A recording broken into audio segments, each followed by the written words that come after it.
gara-gara kejadian yang viral kemarin, semua media itu nyorotnya ya bis wisata. Mereka nggak ngeliput kok truk yang remblong, bis akap yang di belakang layar itu masuk parit. Itu mereka nggak liput karena ngetrennya aja wisata, ya wisata diajar terus-terusan.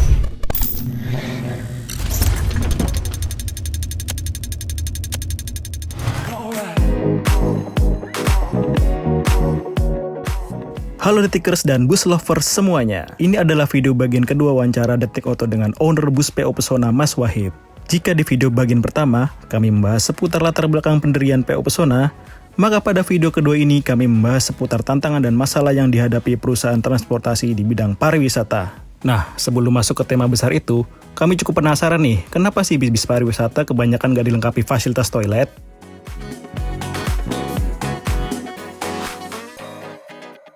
Itu kenapa sih, Mas?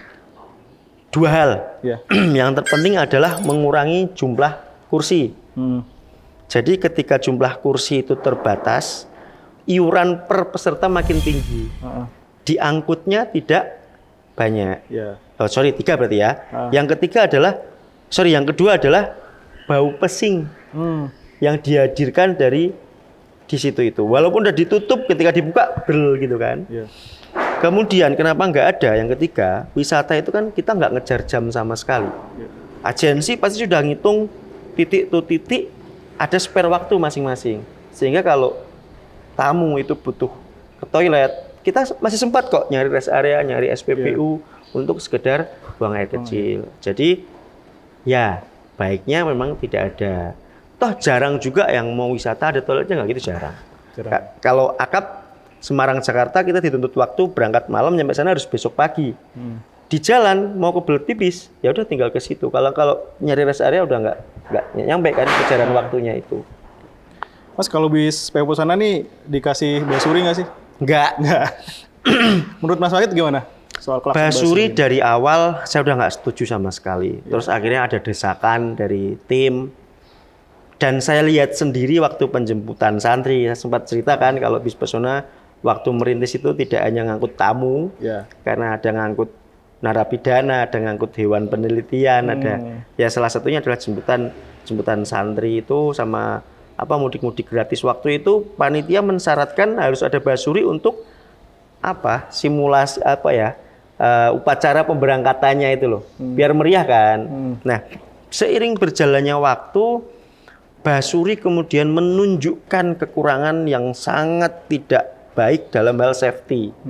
Berita-berita yang muncul, ada anak-anak memvideokan basuri lalu nabrak depannya, ada yang kelindes, itu kan banyak sekali. Saya langsung bikin postingan atau di IG bahwa basuri sebentar lagi pasti dilarang, saya bilang seperti itu. Di sisi lain saya juga menyarankan kepada teman-teman badan penyelenggaraan aturan-aturan kayak gitu, saya usulkan untuk basuri dilarang saja karena tidak efektif. Di sisi lain saya lewat belakang seperti itu, di sisi lain saya posting bahwa basuri sebentar lagi dilarang, di sisi lain saya minta tim untuk menjual basurinya supaya masih laku.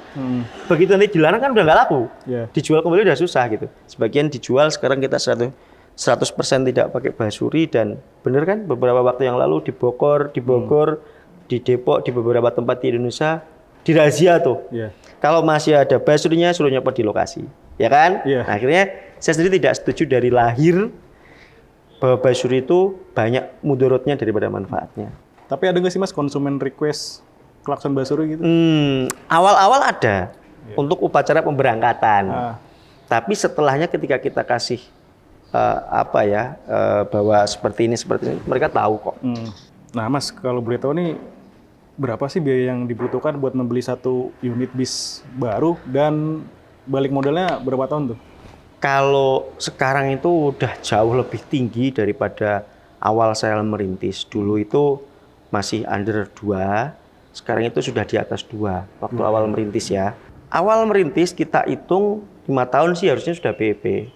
Tapi bisnis bis itu kejar-kejaran modalnya itu nggak bakal seimbang.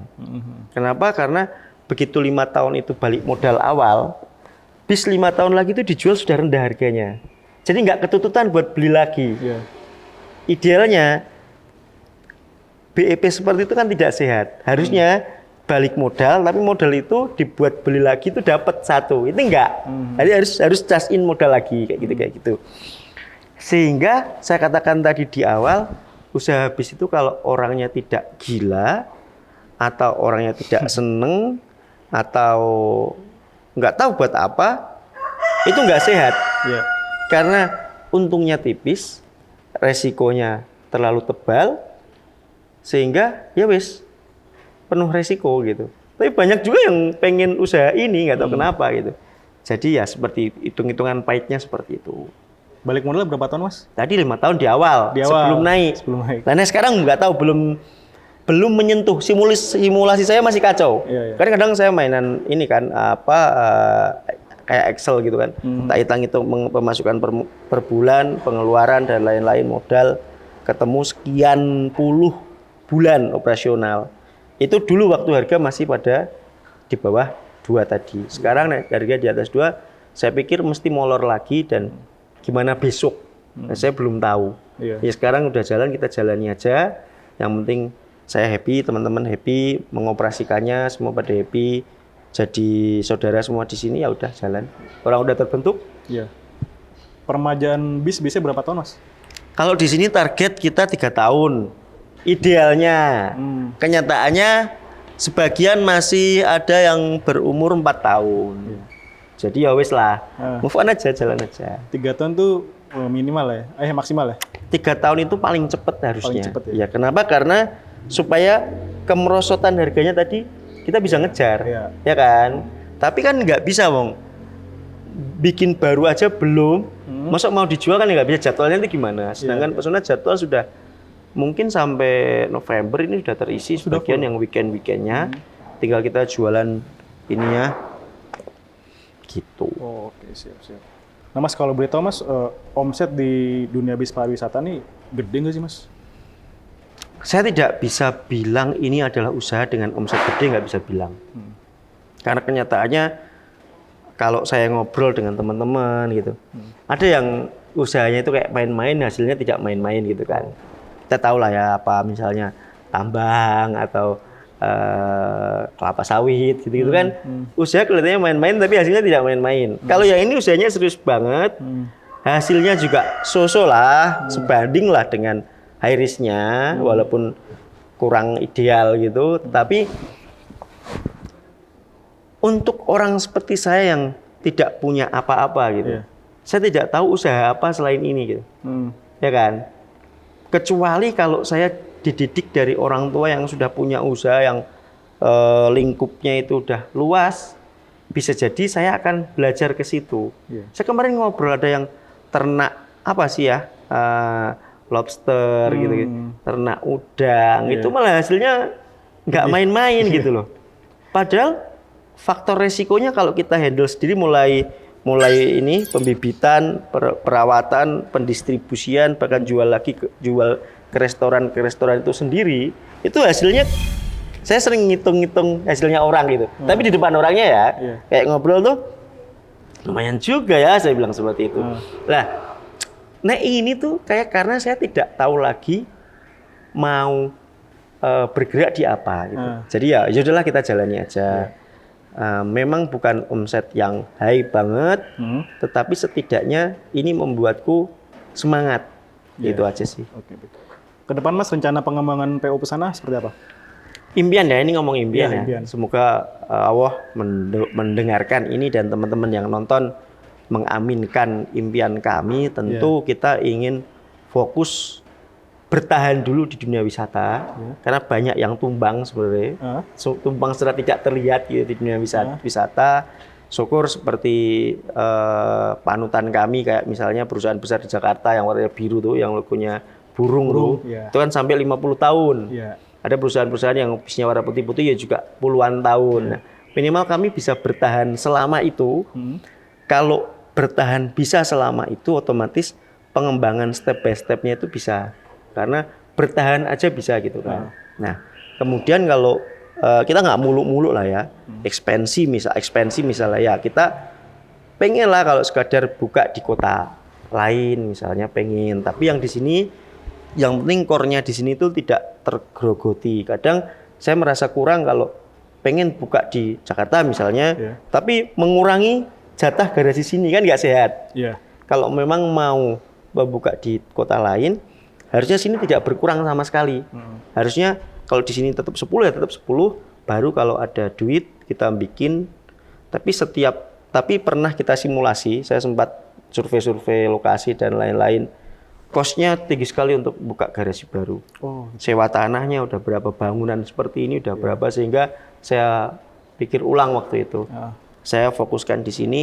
Itulah di sini toh bisa kok jangkau ke beberapa kota ke barat ataupun ke timur tuh bisa. Dengan penataan jadwal yang baik itu bisa nyampe kok. Tadi Mas bilang ada tantangan dan rintangan di dunia bis pariwisata Mas ya. Kalau boleh tahu apa aja sih Mas? Banyak. Banyak. Selain regulasi pemerintah yang tidak stabil. Kadang beberapa titik pengujian KIR itu saya pikir juga terlalu gitu.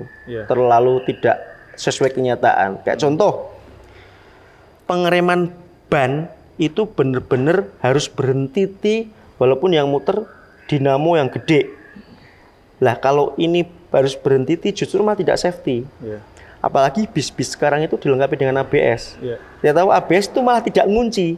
Ban itu harus dilepas, rem lepas, rem lepas, rem. Itu nggak boleh. Nah, seperti ini kan tidak sesuai dengan perkembangan teknologi.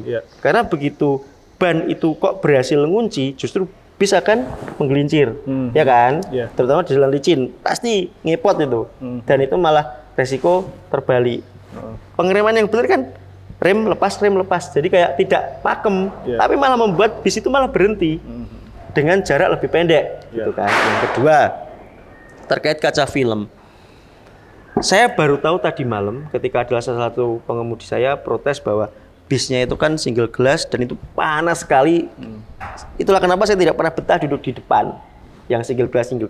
Karena bayangin aja kita kena matahari berjam-jam dengan kaca tanpa adanya penolak panas, ini pasti beresiko luka. Mata pasti, kesehatan mata, sinar UV semuanya masuk. Padahal teman-teman pengemudi kalau beli kacamata asal aja di pinggir jalan, nggak ada penyaringan UV-nya, nggak ada perlindungan dari radiasi dan lain-lain kan. Katarak. Maka sering banget saya lihat pengemudi-pengemudi itu ketika tua matanya tidak sehat. Karena yang dilawan adalah kondisi yang berbahaya. Nah, taunya dari dulu sampai sekarang semua orang lah tanya di sini, bis boleh nggak pakai kaca film? Nggak boleh. Iseng dong saya, lompat lah. Saya mohon arahan Pak, saya bilang. Saya Japri, salah satu orang yang punya jabatan di sub kan. Boleh nggak sih pakai kaca film? Jawabannya nggak boleh. Ya, apa nggak bisa dinego gitu? Saya bilang seperti itu. Dia akhirnya belajar sendiri, belajar lagi mencari rumusan dari menteri. Ternyata boleh. Ya ini yang nggak tahu. Saya baru tahu tadi malam. Baru saya share ke teman-teman tadi pagi.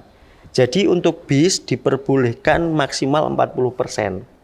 Nah, saya rencana 20% yang penting tolak panasnya bagus. Saya cuma melindungi kulit. Kadang kan ada kanker kulit dan lain-lain kan, mata dan lain-lain. Terutama mata ya, karena mata penting bagi pengemudi. Pertimbangan mereka mungkin baik kalau malam, tapi siang justru nggak baik, bikin mata cepat lelah. Nah, alhamdulillah ada. Tadi saya sudah saya share ke teman-teman maksimal 40%. Nah, ini kan yang baru tahu. Nah, hal-hal seperti itu tuh kalau kita cuma katanya kemudian mengikuti budaya yang lalu, orang lama, kita nggak akan berkembang. Makanya saya memberanikan diri. Bahkan kemarin harusnya saya meeting, tapi karena teman-teman detik kesini, saya kemarin diajak meeting sama Kemenhub Pusat untuk bagaimana mengedukasi masyarakat terkait keselamatan, terkait ini. Saya siap. Saya siap sebagai corongnya mereka. Kebetulan kan kita punya media ya lumayan ya. Saya siap kolaborasi. Nah, tapi akhirnya diundur tanggal 27 atau nggak salah.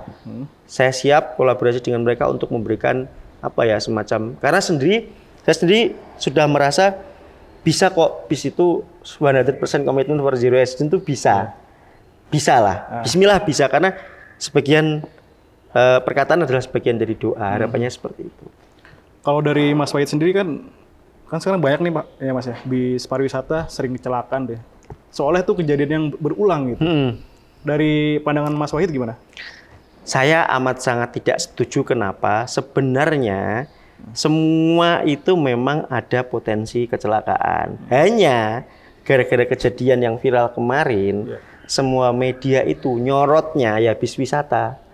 Karena kenapa begitu? Begitu ada bis wisata guling, langsung meledak tuh beritanya. Begitu ada bis wisata guling lagi, nabrak lagi, apa segala macam.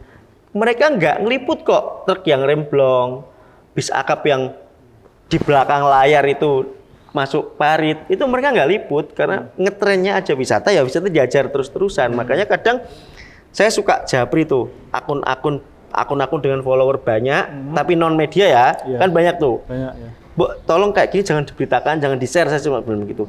Tapi ya kita nggak berdaya juga, wong mereka memang nyari views, nyari komen, nyari ini kan. Ya wes akhirnya ya sudahlah, sana memang lagi nyari ini, kita juga di jalan yang benar untuk memberitakan bahwa banyak kok wisata yang memperdulikan keselamatan itu banyak, bahkan PT-PT besar itu haram kan mereka untuk kenapa-napa. Makanya kita sekarang fokusnya kalau Bali ya supir double. Walaupun kosnya agak empet-empetan gitu kan.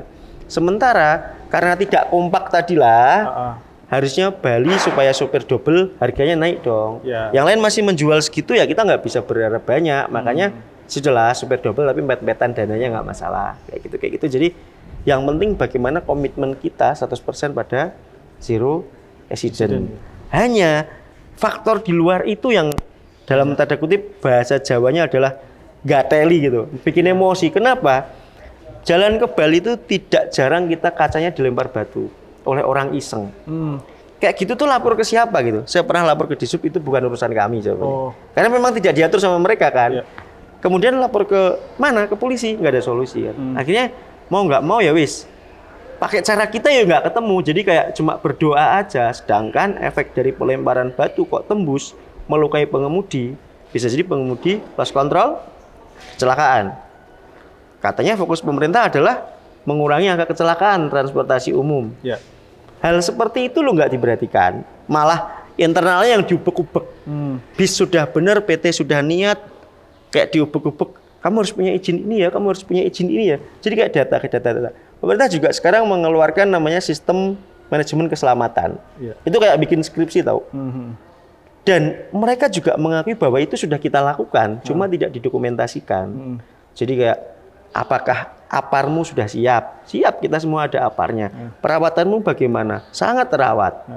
Pengemudimu apakah punya tempat tidur? Di setiap bis kita punya kamar. Nah, hal seperti itu cuma kita tidak umumkan. Nah, pemerintah pengen itu didokumentasikan, dilaporkan, berkala bahwa kita siap semuanya kayak gitu. Nah, itu kan faktor internal yang diubek-ubek. Tapi eksternalnya, variabel lainnya itu benar-benar tidak bisa dikontrol sama mereka. Kayak pelemparan batu tadi. Kan? Sampai sekarang masih, Mas? Masih. Sekarang masih ada nggak berita yang pelemparan batu setelah viral itu? Belum dengar ya? Belum dengar. Dulu bikin liputannya kan? Itu benar-benar viral loh. Sampai Polres tempat juga diserang netizen. Nggak tahu, semoga sekarang udah beres lah. Kemarin yang dia ngalamin bis Mas Wahid juga. Berapa unit Mas yang kena? Satu. Satu aja. Cuma itu nggak cuma satu kali gitu, berkali-kali. Setiap ganti kaca 5,6 kan kerasa. Sewanya 15 juta. Iya. Sewanya 15 juta. Habis dong. Akhirnya ini nggak bisa dibiarin lah, udah tak posting aja lah, aku bilang. Bismillah tak posting. Ya alhamdulillah notis semuanya supaya nyari solusi. Mas, mungkin kalau dari dunia bis pariwisata kan ada dua isu nih Mas ya, terkait ada kasus kecelakaan gitu ya. Selain kualitas armada yang seperti kejadian di Subang kemarin, juga ada isu terkait pengemudi yang lelah, Mas. Kalau dari PO Pesona sendiri, Mas, bagaimana cara menjaga agar pengemudi ini nggak cepat lelah gitu? Faktor human error itu selain manajemen harus ngotot untuk membuat mereka tidak kelelahan, yang terberat adalah menyadarkan pengemudi itu sendiri. Ini saya ngomong gini juga untuk pesan-pesan kepada pengemudi saya. Kenapa? Kalau wayai istirahat, tolong jangan main HP. Jangan minum kopi, langsung tidur. Karena di tempat kalian ada tempat tidur, ada kamar sendiri per bis. Ya kan? biarkan kernetnya yang bersih-bersih, ngontrol armada, HP taruh. Itu udah ngotot kita ngasih tahu. Supervisor kami sudah nggak berhenti, bahkan sampai mulut berbusa. Itu yang pertama. Yang kedua, faktor di jalan, tolong jangan terlalu ngotot untuk mengemudi sehingga tidak cepat lelah. Santai aja, relax aja. Human error itu salah satu faktor yang sangat susah untuk dikontrol. Karena itu masing-masing tabiat dari pengemudi. Tetapi dengan cara misalnya long trip kayak gitu harus 2 pengemudi, kemudian 4 jam sekali minta waktu untuk istirahat. Kan kalau wisata rest area itu mungkin sepanjang perjalanan 2-3 kali. Langsunglah kita posisikan kepala itu rata. Jadi darah bisa naik. Faktornya kan itu, darah nggak naik. Duduk terus kan, duduk terus darah nggak naik. Otaknya akhirnya mata melek, tapi otak capek. Seringnya kan microsleep terjadi seperti itu. Kita nggak ngerasa ngantuk, tapi sebenarnya otak kita tuh kering. Kalau saya sering sampaikan, nggak tahu dengar apa tidak, posisi sujud, posisi ruku itu udah membuat efektif ngalir ke otak. Saat istirahat. Ya, posisi ini aja lah, kayak kepalanya sejajar dengan gini, bungkuk aja lah. Itu cepet banget karena dulu saya super travel. Saya super travel, saya super rental. Jadi saya tahu harus bagaimana. 4 jam sekali. Jadi habis biar istirahat gitu. Nah, apalagi tidak ada alasan pengemudi kecapean karena wisata itu misalnya ke Jogja. Perjalanan 3 jam.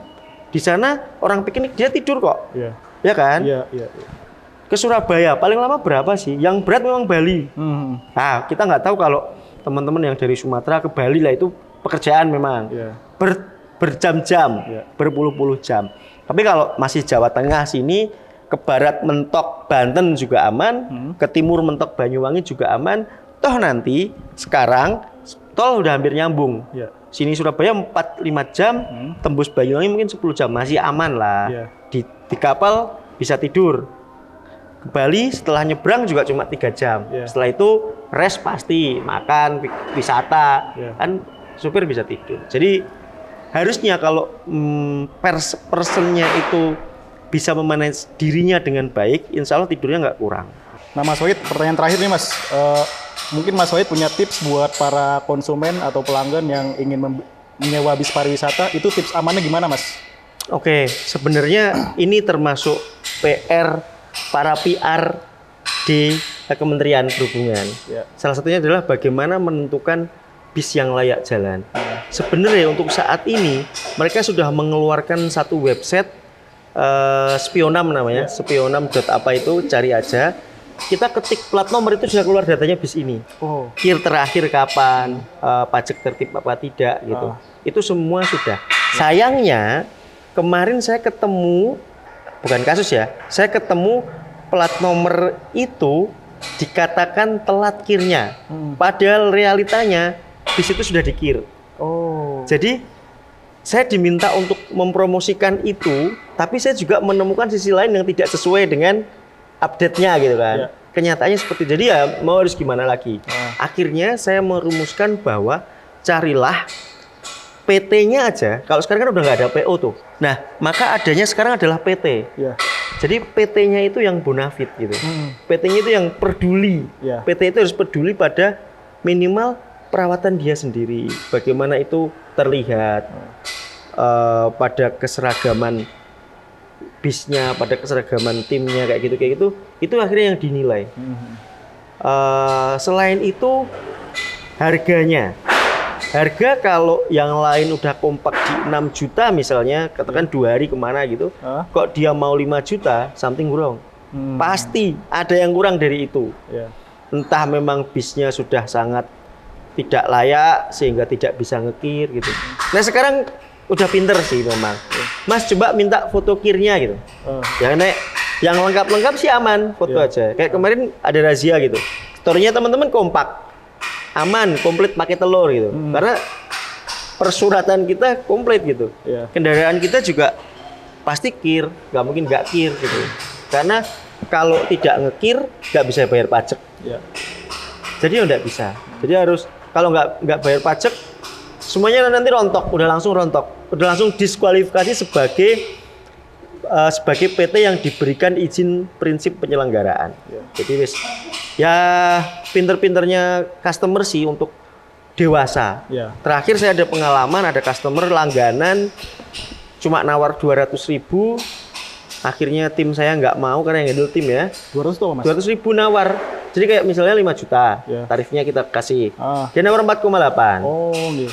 Yang 4,8 itu tim kita nggak ACC dong. Ya. Kebetulan langsung masuk customer baru yang siap dengan angka itu, dibayarlah DP-nya. Ya. Ngertinya calon customer kami itu kita catatkan. Ya.